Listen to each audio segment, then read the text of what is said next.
남산에 올라가는데 어떤 분이 핸드폰으로 그 예수님의 구원에 대해서 열심히 설명하는 것을 봤습니다. 옆에서 올라가다 보니까 귀에 들리니 제 귀에 그냥 들려왔습니다. 중간 설명하면서 아멘, 아멘 하면서 설명을 하는데 목사님 같기도 하고 아마 어느 교회 그 교회의 교인이 구원에 대해서 좀 의심이 생겼던지 질문을 한 듯합니다. 예수님의 십자가가 예수 그리스도를 믿는 사람들에게 주신 약속이 있는데 그 약속들은 예수 그리스도 안에서 성취되어졌습니다. 그 약속, 성취된 약속이 무엇입니까? 무엇보다도 구원입니다. 예수님께서 십자가에서 자신을 대속물로 주심으로써 이루신 것은 죄인의 구원인데 이 성경에 보면 이 인간에 향한 하나님의 그 구원을 한 4가지 정도의 그림을 가지고 표현을 하고 있습니다. 오늘은 그 하나님의 십자가로 말미암아 주어졌던 약속의 성취인 구원의 그림자들을 한번 생각해 보려고 합니다. 제일 먼저 첫 번째 그림은 화목이라는 이미지, 화목이라는 그림입니다. 이 화목은 그 배경이 성전에서 드리는 제사 의식의 그 그림을 생각하게 해줍니다. 로마서 3장 25절에 이렇게 말씀합니다. 이 예수를 하나님이 그의 피로써 믿음으로 말미암는 화목 제물로 세우셨으니, 예수를 화목 제물로 세우셨다고 했습니다. 또한 성경은 요한일서 2장 2절 말씀에서는 그는, 즉 예수 그리스도는 우리 죄를 위한 화목 제물이라 그렇게 말씀하고, 4장 10절에 가면 하나님이 우리를 사랑하사 우리 죄를 속하기 위하여 화목 제물로 그 아들을 보내셨습니다 그랬습니다. 여기서 공통되는 단어가 화목 제물입니다. 예수님의 십자가는 하나님과 우리 사이에 화목을 약속했고 성취했습니다. 왜 하나님과 우리 사이에 화목이 필요할까요? 공의로우신 하나님께서는 죄에 대해서 진노하시기 때문입니다. 하나님은 죄에 대하여 진노하십니다. 하나님의 진노는 사람이 그냥 대충 얼머부린다고 해서 쉽게 피할 수 있는 게 결코 아닙니다. 어떤 사람은 하나님은 사랑이신데, 하나님은 선하신 분인데 어떻게 진노할 수 있느냐 하면서 하나님의 진노를 부정하는 사람들도 있습니다. 그러나 성경을 보면 많이 찾을 수 있는 단어 가운데 하나가 진노, 분노라는 단어입니다. 하나님의 사랑만큼이나 하나님의 분노와 진노에 관한 성경 구절이 많습니다. 신명기 32장 41절에 보면 예컨대 이러죠. 내가 내 번쩍이는 칼을 갈며 내 손이 정의를 붙들고 내 대적에게 복수하며 나를 미워하는 자에게 보응할 것이라. 하나님의 진노, 하나님의 분노를 표현하고 있습니다. 시편 7편 11절에 보면 하나님은 의로우신 재판장이며 매일 분노하시는 하나님이시로다 그랬어요. 매일 분노하시는 하나님, 재판장으로서 매일매일 재판하신다는 거예요. 무엇에 대한 분노고 무엇에 대한 진노입니까? 읽었던 말씀들을 보시면 다 이 죄를 위한, 죄를 속하기 위하여, 이렇게 죄 때문에, 죄에 대한 분노고 죄에 대한 진노입니다. 로마서 1장 11절의 말씀 보면 하나님의 진노가 불의로 진리를 막는 사람들의 모든 경건하지 않음과 불의에 대하여 하늘로부터 나타나나니, 하나님의 진노가 하늘에로부터 나타나는데 무엇에 대한 거냐? 불의로 진리를 막는 사람들, 경건하지 않는 것, 불의에 대해서 이렇게 말씀합니다. 이 모두 죄에 대한 여러 가지 표현을 사용합니다. 이러한 하나님의 분노와 진노는 하나님의 성품에서 나오는 거예요. 어떻게 하나님이 그렇게 분노하실 수 있냐? 하나님의 성품에서 하나님의 진노가 나옵니다. 하나님의 진노는 인간의 죄 때문에 발생하는 건데, 하나님의 진노를 막는 방법은 죄를 없애는 것이죠. 그러므로 이를 위해서 화목 제물이 필요한 것입니다. 하나님은 공의로우신 분이십니다. 공의로우신 성품을 가졌기 때문에 죄에 대해서는 반드시 하나님께서 잘잘못을 가르셔야만 합니다. 죄를 그냥 눈 감아 지나쳐 얼머부리지를 아니하십니다. 반드시 그 죄에 대한 대가를 지불하게 하십니다. 예수님을 화목 제물로 세우셨는데 하나님은 죄인된 사람을 위해서 로마서 3장에 보시면 예수님을 일컬어 우리 죄를 위한 화목 제물이다. 우리 죄를 속하기 위하여 화목 제물이다. 그렇게 말씀합니다. 예수님께서 십자가에서 화목 제물이 되심으로써 죄가 속해졌기 때문에 하나님께서 더 이상 죄에 대하여 진노하지 않으십니다. 예수님의 십자가는 하나님의 진노의 현장이에요. 내가 받아야 되는데 예수님이 대신 받으시는 거죠. 하나님의 진노의 현장이 십자가의 사건입니다. 이제 성경은 인간의 구원을 화목이라는 성전에서 하나님 앞에 제사를 드리는 제물을 화목의 제물로 화목을 위한 제물로 드리는 이 그림을 통하여서 구원을 설명을 합니다. 또한 두 번째 그림은 구속이라는 그림입니다. 화목이 성전에서 제물을 바치는 것을 배경으로 있다면 구속은 시장에서 장사하는 것을 그 배경으로 하고 있습니다. 죄를 속한다 그럴 때 이 속한다라는 단어는 우리가 쉽게 이야기하면 산다라는 겁니다. 어떤 물건을 사잖아요. 어떤 대상에 대해서 적절한 값을 지불하고 내 것으로 만드는 그 행위가 사는 거죠. 산다. 어떤 것을 내가 산다. 인간은 죄로 인해서 죄의 노예가 되었습니다. 죄의 상태에 있는 인간의 신분은 죄의 노예입니다. 과거 노예 시대가 있었죠. 그때는 사람 노예를 물건처럼 팔고 사고 했었습니다. 냉장고를 살 때도 값을 지불하여 사야 하고 마트에 가서 아이스크림 하나를 살 때도 값을 지불해야 하는 것처럼 노예 시대에 노예를 살 때에도 값을 지불해야 됩니다. 노예를 사기 위한 값, 이것을 성경에서 속전이라 그래 말하는 속전. 노예를 사기 위한 값, 이게 속전입니다. 죄로 말미암아 죄의 노예 상태에 있는 인간을 사기 위하여 하나님께서 값을 지불하셨어요. 다시 말하면 속전을 지불하셨습니다. 죄인에 대한 그 속전, 값을 지불하셨습니다. 그 값이 얼마일까요? 죄의 값은 1억이나 5억이나 1천만 원이 아니고 죄의 값은 죽음입니다. 성경은 죄의 삭슨, 즉 죄의 값은 사망이요 그랬습니다. 예수님께서 십자가에 죽으셔야만 된 이유가 그거죠. 죄를 대신 지시고 값을 지불하셨는데 죽어야만 그 값을 다 갚을 수 있는 거예요. 그래서 죄의 값, 속전을 지불하신 겁니다. 따라서 죄의 노예 상태에 있는 나를 살려면 내 생명을 속전으로 지불해야 하는데 하나님께서 예수님을 대표자로 세워서 예수님의 생명을 속전으로 지불하셨습니다. 그 결과 예수님 안에 있는 사람은 누구든지 다 죄의 노예 상태에서 해방되어 구원을 받게 된 겁니다. 이것이 내게 있어서는 하나님께 죄의 값을 지불하고 나를 사셨기 때문에 내 입장에서 보면 이제 나는 더 이상 죄의 노예가 아닙니다. 주인이 바뀐 거예요. 노예를 값 주고 샀으니까 저 사람의 노예를 값을 주고 내가 샀으니까 노예 입장에서 보면 주인이 바뀐 겁니다.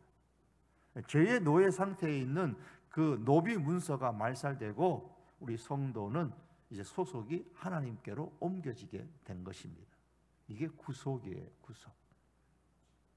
고대 우리나라의 결혼 예법에 보면 요즘은 뭐 결혼을 해도 뭐 친정에 자주 왔다 갔다 합니다만 결혼이 하고 나서 남편의 집에 가는 게 과거로 돌아갈수록 그렇게 쉽지 않았죠. 결혼 후에 남편의 집으로 가게 되면 다시는 친정으로 돌아가지 못하는 것이 과거의 그런 우리의 결혼의 문화였습니다. 그런데 이제 결혼을 하고 남편 집으로 가면 몸만 가는 게 아니죠. 우리나라에서는 그래도 성씨를 가지고 가잖아요. 제 집사람이 이신인데 저하고 결혼해가지고 박씨로 바뀌었습니까? 안 바뀌었잖아요. 박은숙이가 아니고 옛날에 있던 그대로 이은숙이란 말이에요. 그대로 성을 갖고 왔어요.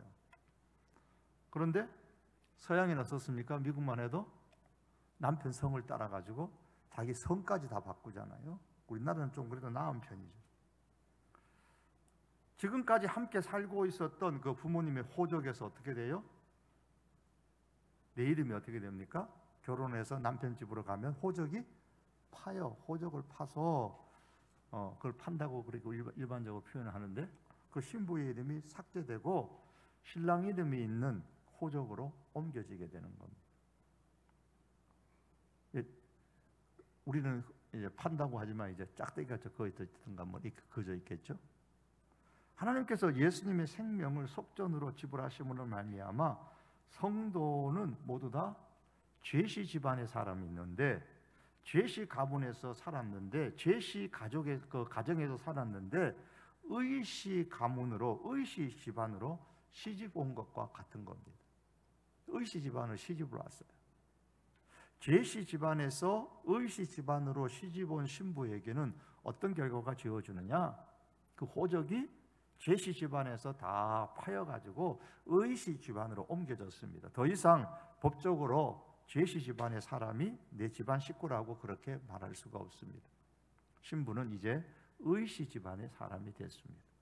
즉 나의 옛사람이 예수님과 함께 십자가의 죽음으로 인해서 나의 죄의 형벌로부터 해방되어졌습니다. 더 이상 이제는 죄시 집안의 사람이 아니고 의시 집안의 사람입니다.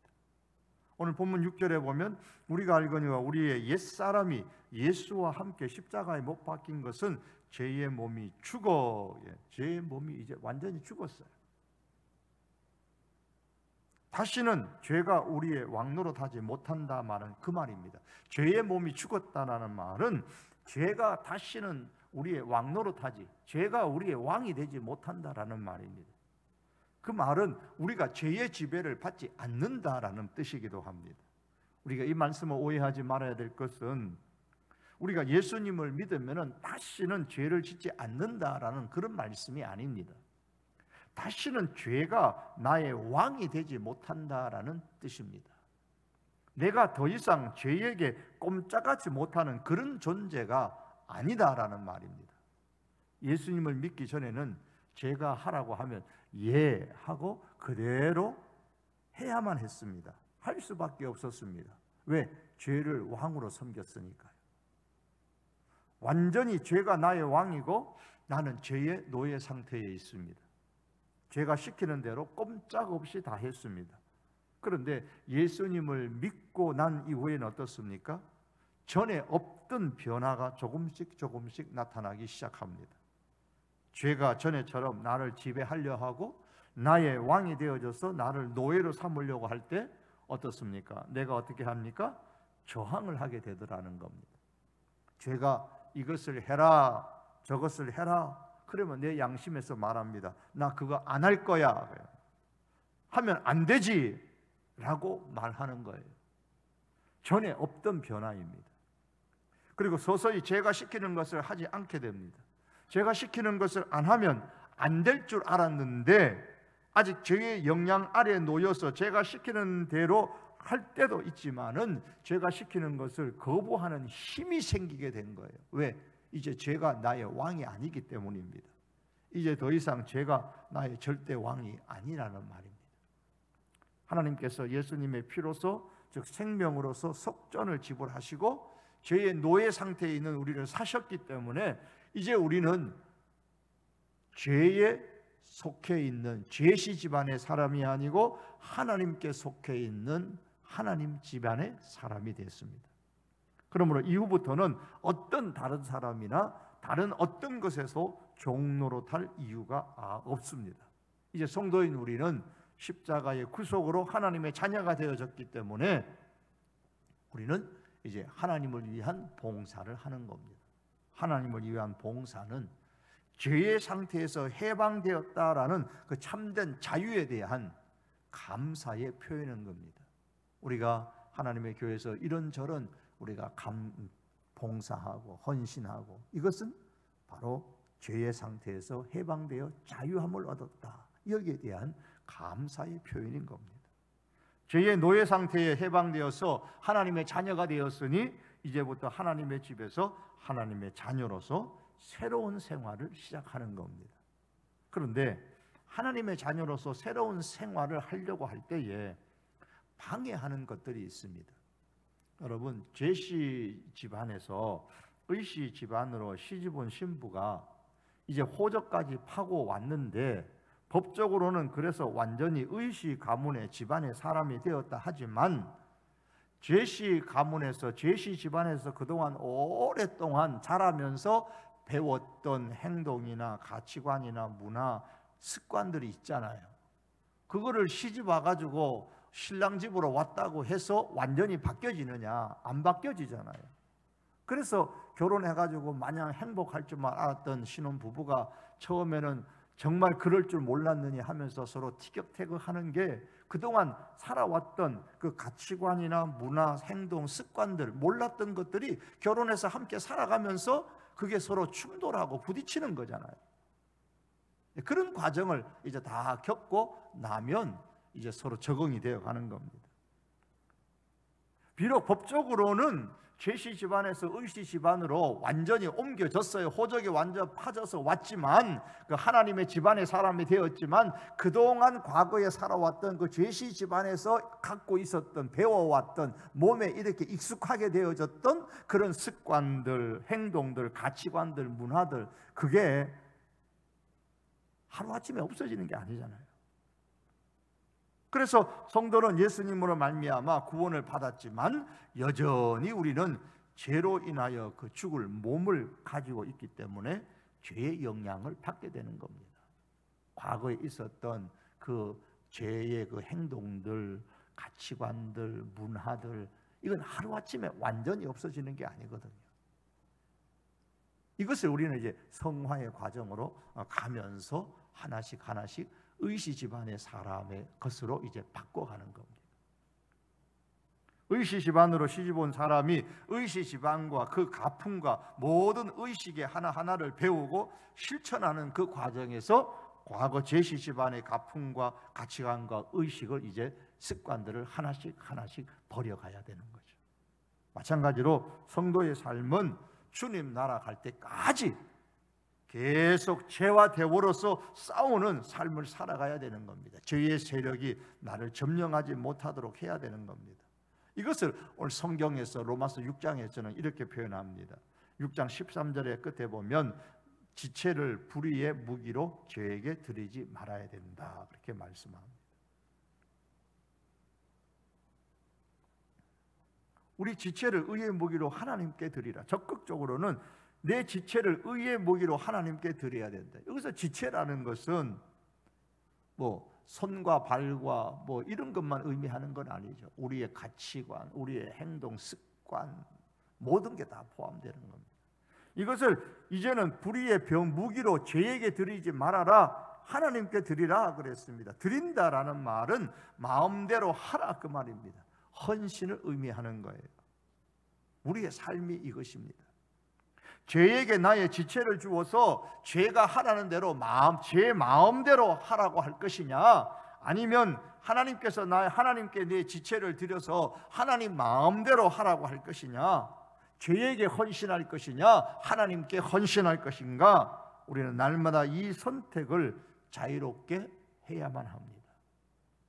이제 의시 집안에 왔어도, 하나님의 집안에 왔어도 이런 이제 갈등이 늘 우리에게 있는 겁니다. 빨리 과거를 다 청산하고, 과거의 행동과 가치관과 문화를 빨리 청산하고, 의시 집안의 가풍과 의시 집안의 그 모든 것들 따르면 따를수록 그 사람이 훨씬 더 그 삶이 평안한 겁니다. 하나님은 이 선택의 자유에 대해 책임을 우리들에게 물으실 겁니다. 너희 지체를 의의 무기로 하나님께 드리라. 어떻게 하면 나의 지체를 불의의 무기로 하나님께 드리지 않을 수 있을까요? 그것은 나의 지체를 의의 무기로 하나님께 함께 힘껏 드리는 겁니다. 나의 지체를 하나님께 의의 무기로 드리면 드릴수록 우리는 불의의 무기로 죄에게 우리 지체를 주지 아니할 것입니다. 우리가 주님의 일에 우리 주님께 복음에 헌신하면 할수록 악에게 질 틈이 없습니다. 우리는 나의 입으로, 손으로, 발로, 귀로, 내 가치관으로, 내 행동의 습관으로, 나의 지체로 하나님께 드리는 성도가 되어져야 됩니다. 이것이 이제 구원받은 하나님의 백성들, 구속받은 사람의 모습입니다. 하나님, 내 손을 사용하시고 내 가치를 사용하시고 하나님 마음대로 사용하십시오. 이것이 우리 성도의 매일매일의 결단이요 고백이 되어야 됩니다. 죄인의 구원에 대한 성경에 보면 또 다른 세 번째 그림은 칭의입니다. 칭의. 칭의는 그 배경이 어디겠습니까? 법정이에요. 법정. 이 죄라는 어마어마한 빚을 진 사람은 그 죄의 빚을 갚을 능력이 없습니다. 예수님은 인간이 빚진 죄의 값을 1만 달란트라고 비유를 하셨죠. 사람이 도저히 갚을 수 없는 빚의 총량, 이게 1만 달란트가 의미하는 것이죠. 빚을 갚을 수 없기에 빚진 사람이 마침내 법정에 서서 재판을 받게 되는 겁니다. 재판장은 하나님이십니다. 하나님으로부터 빚을 갚지 못한 것에 대한 이제 형벌을 받아야 됩니다. 공의로운 하나님께서는 그 빚진 것에 대해서 반드시 거기에 합당한 이제 죄를 이제 결정을 해야 됩니다. 그런데 예수님께서 자기의 십자가의 피로 이 값을 다 갚아 주신 거예요. 이제 1만 달란트 빚진 나는 더 이상 빚을 갚을 필요가 없게 되었고 이 빚에 대해서 형벌을 받을 필요가 없게 되어졌습니다. 형벌을 받을 필요가 없으니 이제 더 이상 죄인이 아니에요. 1만 달란트 빚 다 탕감됐어요. 더 이상 죄인이 아닙니다. 의인입니다. 그래서 칭의라는 것은 하나님 앞에서 의로운 신분이 되었다라는 것을 의미하는 겁니다. 칭의에서 사용되는 단어가 바로 탕감받는다 혹은 씻는다라는 단어입니다. 죄에 대한 빚을 다 탕감받았다, 다 씻었다라는 말입니다. 이것을 오늘 본문 3절에서는 세례라는 단어를 사용하고 있습니다. 세례의 뜻은 씻는다라는 뜻이죠. 죄의 빚을 다 탕감받은 것처럼 예수님께서 십자가로 우리의 죄를 다 씻으셨습니다. 따라서 칭의와 더불어 이제 우리는 성도라는, 의인이라는, 거룩한 사람이라는 신분을 얻게 된 것입니다. 이것이 성도의 출발점이죠. 세례를 받은 사람은 모든 원죄와 자범죄가 씻김을 받아서 이제 깨끗하게 되어졌습니다. 그와 동시에 우리에게는 이제 초자연적이고 새로운 하나님의 의가 우리에게 들어오게 된 것입니다. 운전을 처음 초창기 할 때는 괜히 경찰차가 서 있는 것만 봐도 옆을 지나만 가도 마음이 조마조마하던 때가 있었습니다. 저 경찰차 있다. 그런데 이제는 경찰차가 있어도 마음이 넉넉합니다. 걱정하지 않습니다. 내가 운전을 못하는 것도 아니고 교통 어긴 것도 아니고 마음이 두근거리지 않아요. 내가 죄 지은 것도 없는데, 교통 위반한 것도 없는데 경찰이 무섭긴 뭐가 무서워. 그러면서 여유 있게 그냥 지나갑니다. 여러분, 예수님의 십자가로 이제 의인이 된 성도는 이제 과거처럼 죄인으로 살 것이 아니라 의인으로서 그냥 당당하게 의로운 사람처럼 그렇게 살아야 합니다. 요즘에는 아무 때나 새 옷을 사 입지만 제 기억에만 해도 새 신발이나 새 옷은 명절에나 얻어 입을 수 있었습니다. 명절이 되면 부모님께서 미리 이제 새 신발이나 새 옷을 사서 딱 준비해 두었다가 이제 명절 되면 그 옷을 입습니다. 명절 아침이 되면 새 신발 신고 새 옷 입고 밖에 나가서 친구들한테 자랑도 하려고 하고 그 밖에 나가서 놀러 그래 나갑니다. 공터에 나가고, 요즘은 그런 풍경을 잘 볼 수 없지만 우리 과거 다 그렇지 않았어요? 그랬잖아요. 새 옷 입고 새 신발 신고 명절에 밖에 나가서 이렇게 놀기도 하는데, 그런데 특징이 하나 있습니다. 그날은 굉장히 조심합니다. 혹이나 새 신발 신었는데, 새 옷 입었는데 흙이라도 묻을까 봐 아무 데도 앉지 않습니다. 더러운 것이 튈까 봐 아예 더러운 것 근처에는 가지 않고 조심조심했던 기억들이 지금도 선명합니다. 그렇습니다. 성도인 우리는 예수님의 십자가로 지은 그 의의 새 옷을 입은 사람들입니다. 새 신발을 신은 사람들입니다. 그러므로 우리가 의의 신분이 되었으면 의의 신분이 되었다라는 것으로 끝나지 말고 거기서부터 이제 시작해야 됩니다. 성도의 삶을 시작해야 됩니다. 세상의 흙탕물과 더러운 것들이 묻지 않도록, 혹 내게 튀지 않도록 가야 할 곳과 가지 말아야 할 곳을 구별해야 되고 조심하면서 살아가야 됩니다. 정말 예수님의 십자가의 그 사건으로 말미암아 내가 의롭게 되어졌다라는 사실을, 그래서 내가 새 옷을 입었다, 의의 옷을 입었다라는 사실을 절실하게 깨닫는 사람일수록 이 의로운 옷에, 이 의로운 삶에, 인생에 죄가 묻지 않도록, 더러운 것이 묻지 않도록, 세상에 흙탕물이 묻지 않도록 저절로 조심하게 되어져야 되는 거예요. 이것이 새 옷을 입은, 의의 새 옷을 입은 성도의 모습입니다. 마지막 네 번째의 그림이, 구원에 대한 그림은 화해라는 그림입니다. 화해라는 것은 가정의 그 이미지죠. 가족 간의 관계의 이미지입니다. 그걸 배경으로 합니다. 관계를 회복한다라는 거예요. 화해한다라는 거예요. 가족 간에 있는 그 불안함, 깨어짐이 있는 것처럼 사랑과 하나님 사이에 깨어짐이 있었습니다. 그 죄 때문이죠. 인간의 죄는 하나님과 사람 사이에 화목의 관계가 깨트려졌잖아요. 그 결과 인간은 하나님과 원수된 겁니다. 성경은 로마서 3장 23절에서 말씀합니다. 모든 사람이 죄를 범하였음에 하나님의 영광에 이르지 못하더니, 이 말씀처럼 죄의 결과는 하나님의 영광에 이르지 못한다. 다시 말하면 죄 때문에 사람과 하나님과의 관계가 분리되어졌습니다. 우리 사람의 힘으로는 하나님과 분리된 관계를 회복할 수가 없습니다. 죄는 하나님과 관련된 많은 것들을 불가능하게 만듭니다. 이에 대해서 성경의 로마서 3장에 보면 여러 가지로 말씀합니다. 죄가 사람을 불의하게 만들고 하나님으로부터 떨어져 나오게 만듭니다. 죄는 하나님을 알지 못하게 막습니다. 죄는 하나님을 찾지 못하게 막습니다. 죄는 하나님이 아닌 다른 것을 바라보게 만들어서 우리의 삶을 무가치하게 만들고 부패하게 가는 길로 이끌어갑니다.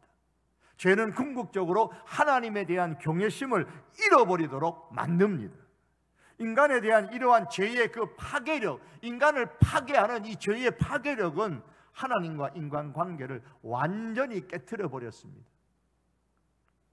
예수님의 십자가는 이런 하나님과 인간 사이에 깨어지는 관계를 다시 회복시켰습니다. 그 결과 우리는 이제는 관계가 회복되어졌으니 당당하게 자유롭게 기쁨으로 하나님 앞에 나아갈 수 있게 되었고, 동시에 화평을 누리게 되어졌습니다. 이에 대해서 성경은 히브리서 10장 19절 이하에서 이렇게 말씀합니다. 우리가 예수의 피를 힘입어 성소에 들어갈 담력을 얻었나니, 다시 말하면 하나님께 가까이 갈 담력을 얻었나니 참 마음과 온전한 믿음으로 하나님께 나가자. 그래서 화해, 하나님께 나가는 겁니다. 하나님과 화평, 하나님의 가족으로 들어가는 것, 이 모든 것들은 하나님께서 우리와 더불어 맺으신 새로운 관계를 증명하는 것입니다.